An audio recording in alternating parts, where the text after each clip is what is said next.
नमस्कार।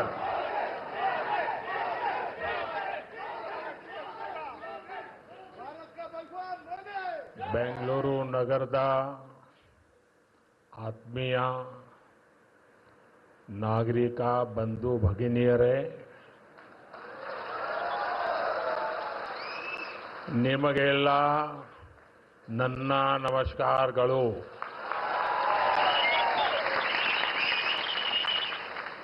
कर्नाटक के गवर्नर श्री थावरचंद गहलोत जी, मुख्यमंत्री सिद्धरामैया जी, केंद्र में मेरे सहयोगी मनोहर लाल खट्टर जी, एचडी कुमारस्वामी जी, अश्विनी वैष्णव जी, वी सोमन्ना जी, सुश्री शोभा जी, उप मुख्यमंत्री डीके शिवकुमार जी, कर्नाटक सरकार में मंत्री वी सुरेश जी, नेता विपक्ष आर अशोक जी, सांसद तेजस्वी सूर्या जी, डॉक्टर मंजुनाथ जी,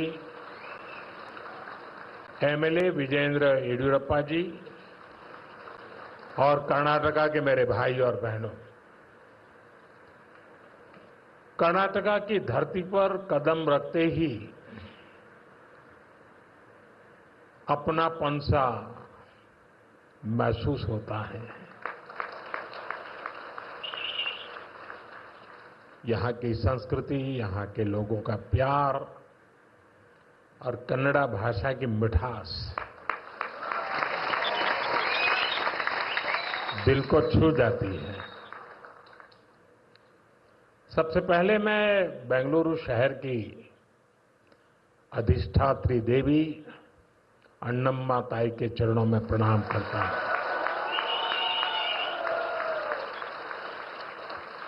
सदियों पहले नाड़ प्रभु केम्पेगौड़ा जी ने बेंगलुरु शहर की नींव रखी थी। उन्होंने एक ऐसे शहर की संकल्पना की थी जो अपनी परंपराओं से भी जुड़ा हो और साथ ही प्रगति की नई ऊंचाइयों को भी छुए।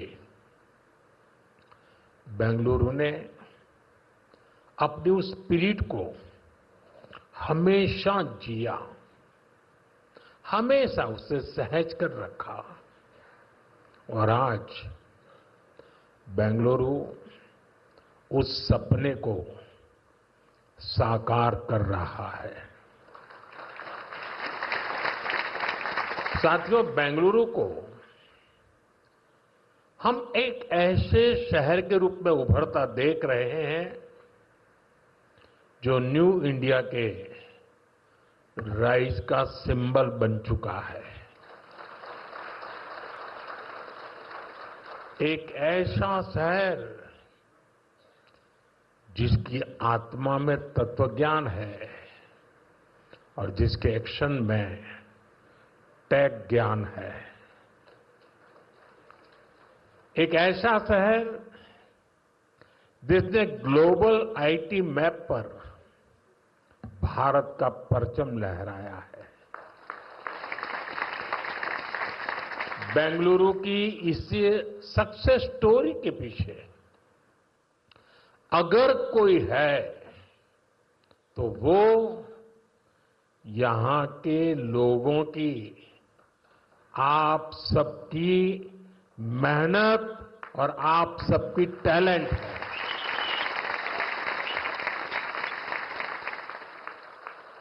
फ्रेंड्स, 21वीं सदी में अर्बन प्लानिंग और अर्बन इंफ्रास्ट्रक्चर हमारे शहरों की बहुत बड़ी आवश्यकता है। बेंगलुरु जैसे शहरों को हमें भविष्य के लिए भी तैयार करना है।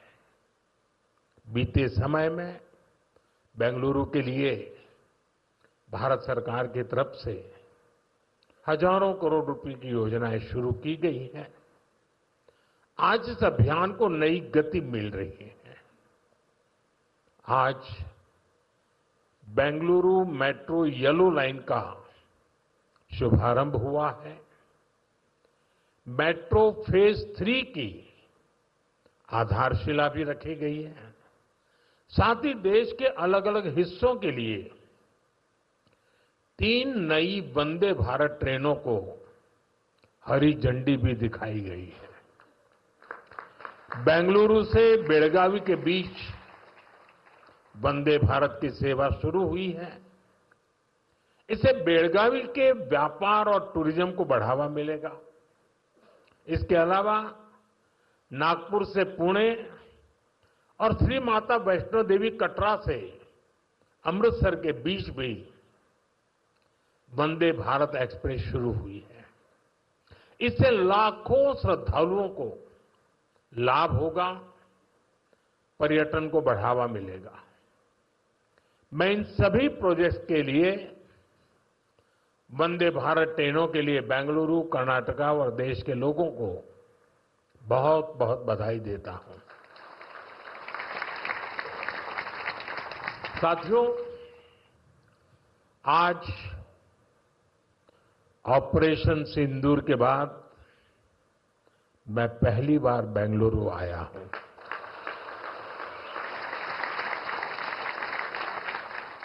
ऑपरेशन सिंदूर में भारतीय सेनाओं की सफलता सीमा पार कई किलोमीटर भीतर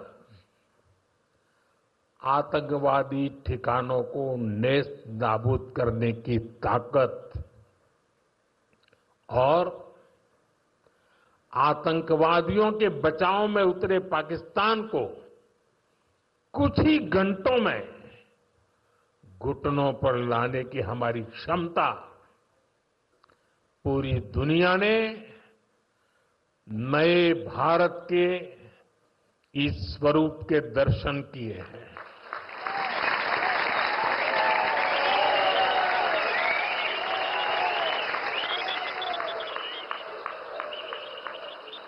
ऑपरेशन सिंदूर की सफलता के पीछे बहुत बड़ी वजह हमारी टेक्नोलॉजी और डिफेंस में मेक इन इंडिया की ताकत है।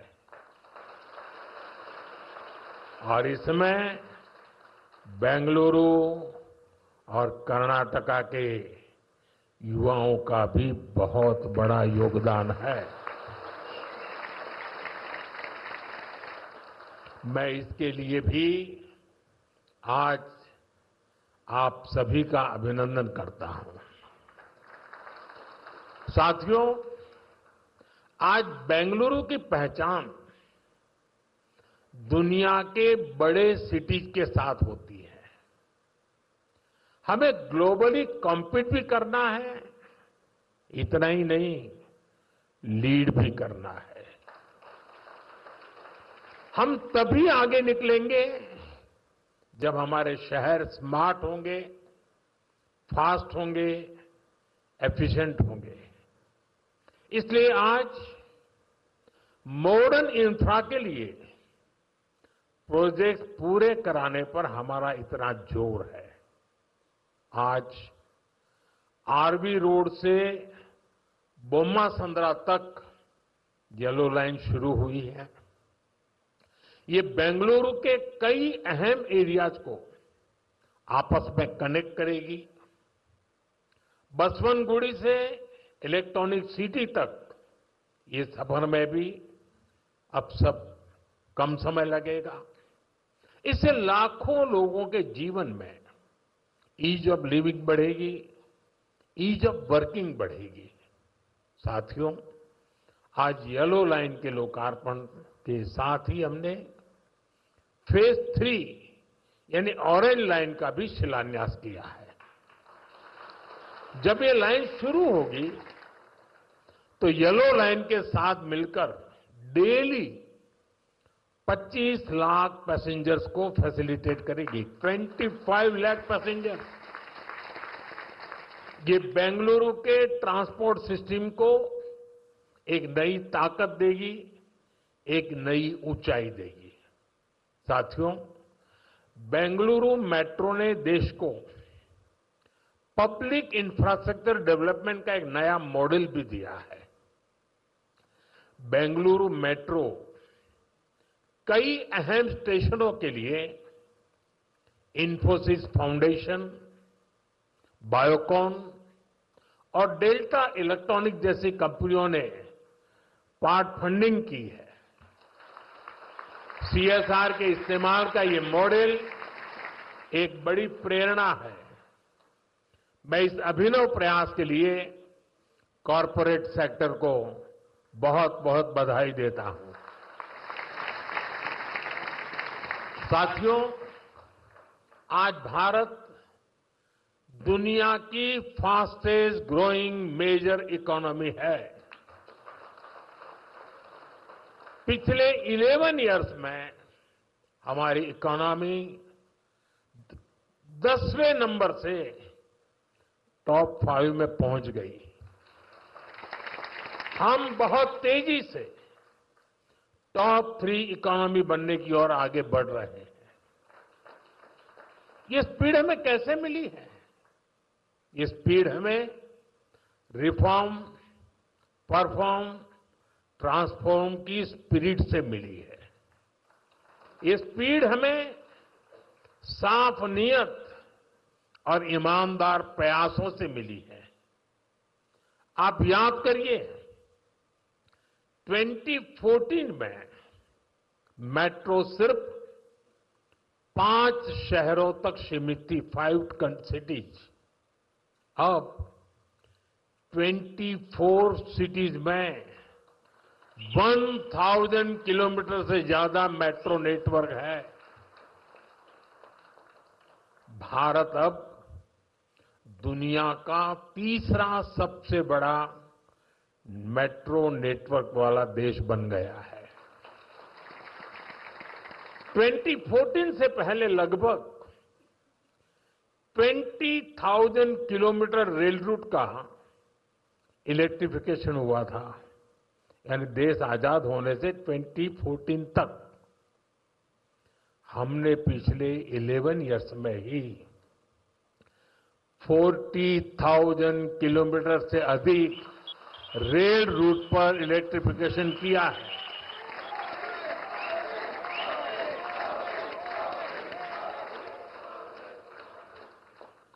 साथियों, जल, थल, नभ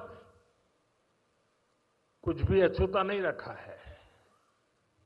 फ्रेंड, जमीन ही नहीं, देश की उपलब्धियों का परचम आसमान में भी लहरा रहा है। 2014 तक भारत में सिर्फ 74 एयरपोर्ट थे। अब इनकी संख्या बढ़कर 160 से ज्यादा हो गई है।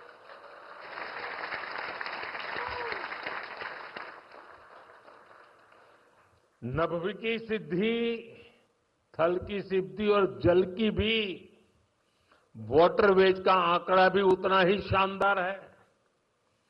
2014 में सिर्फ 3 नेशनल वाटरवेज ऑपरेशनल थे। अब यह संख्या बढ़कर 30 हो चुकी है। साथियों, हेल्थ और एजुकेशन सेक्टर में भी देश ने एक बड़ी जंप लगाई है। 2014 तक हमारे देश में सिर्फ 7 एम्स और 387 मेडिकल कॉलेज थे। अब 22 एम्स और 704 मेडिकल कॉलेज लोगों की सेवा में जुटे हैं। बीते 11 साल में देश में मेडिकल की 1 लाख से ज्यादा नई सीटें जुड़ी है।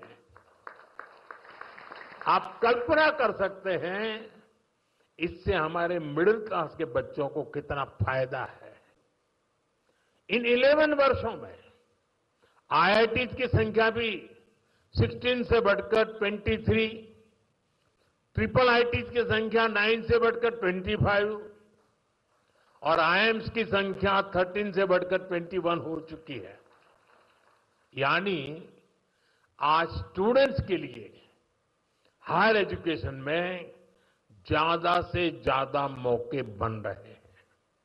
साथियों, आज देश जिस गति से आगे बढ़ रहा है, उसी गति से गरीब और वंचित का जीवन भी बदल रहा है।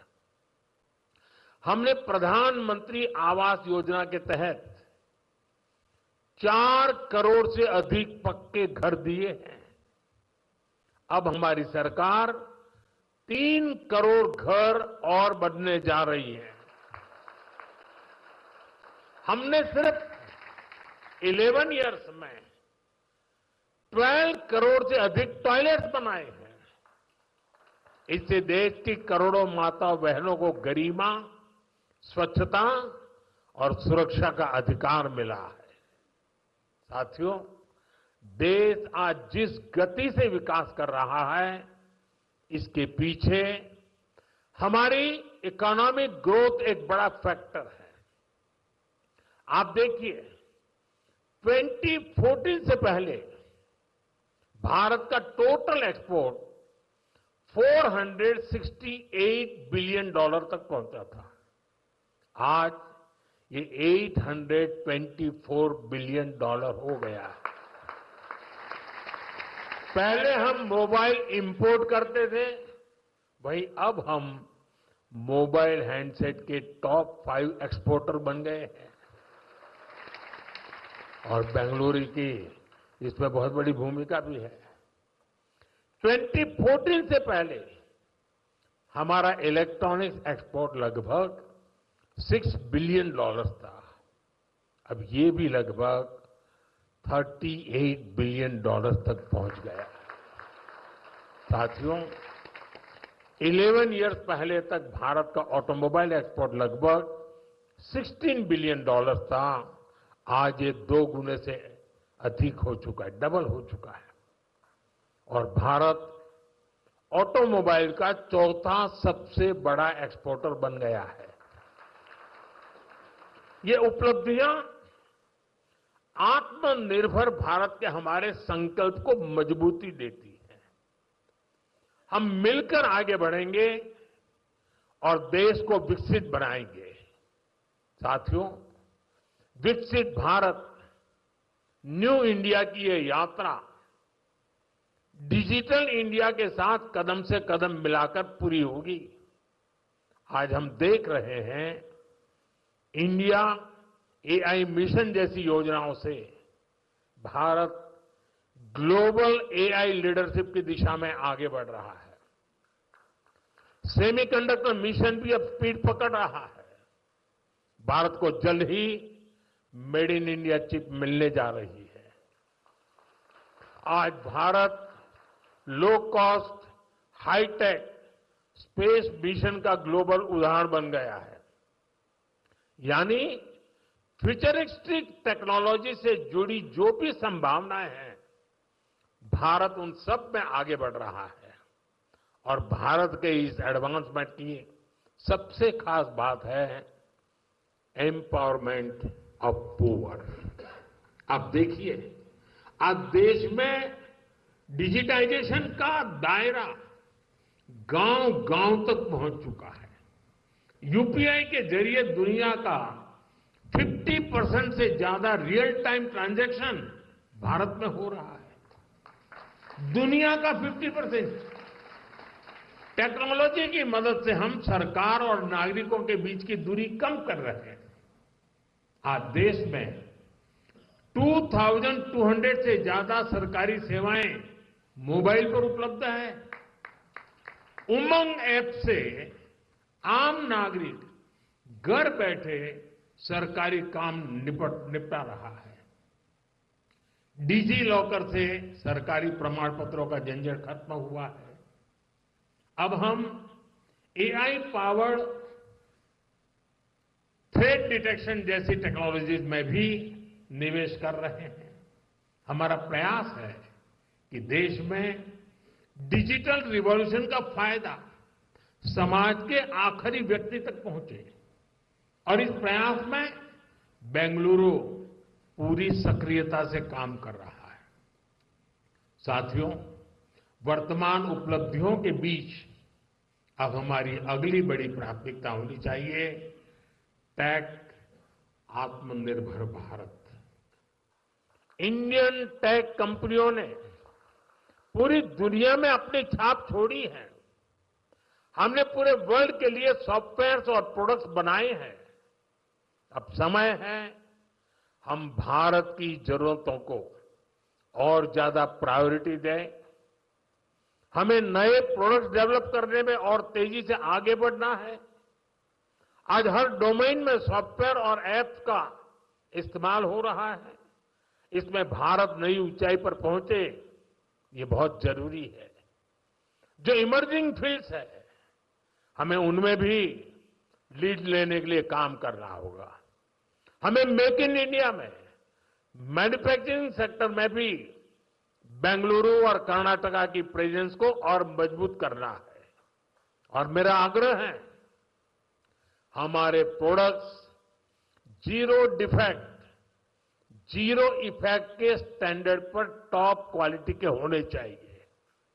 यानी बिना डिफेक्ट वाले प्रोडक्ट हो और उन्हें बनाने का नेगेटिव इफेक्ट पर्यावरण पर भी न पड़े। मेरी अपेक्षा है कर्नाटका का टैलेंट आत्मनिर्भर भारत के इस विजन को लीड करे।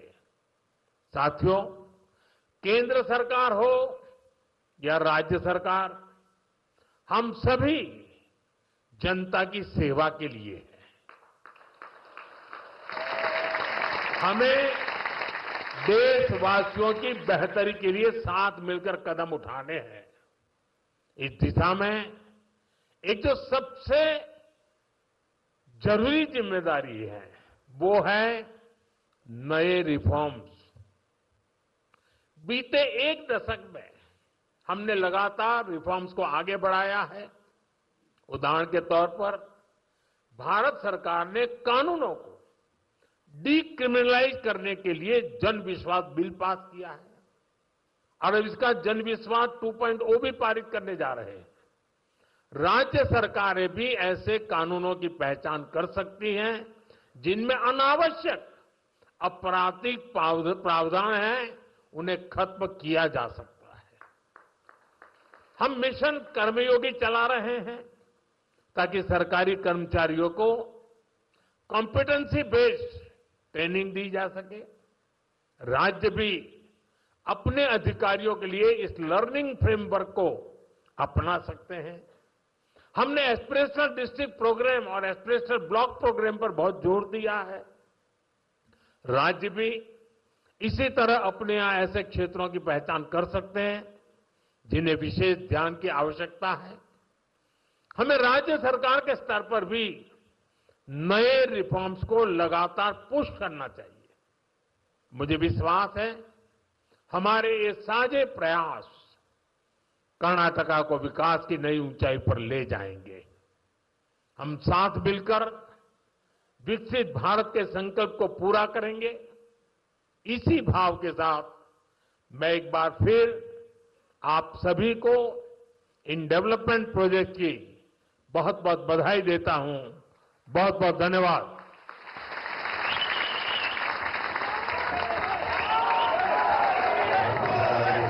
Narendra Modi ji has called upon the entire citizens of Karnataka to be a part of India's growth story.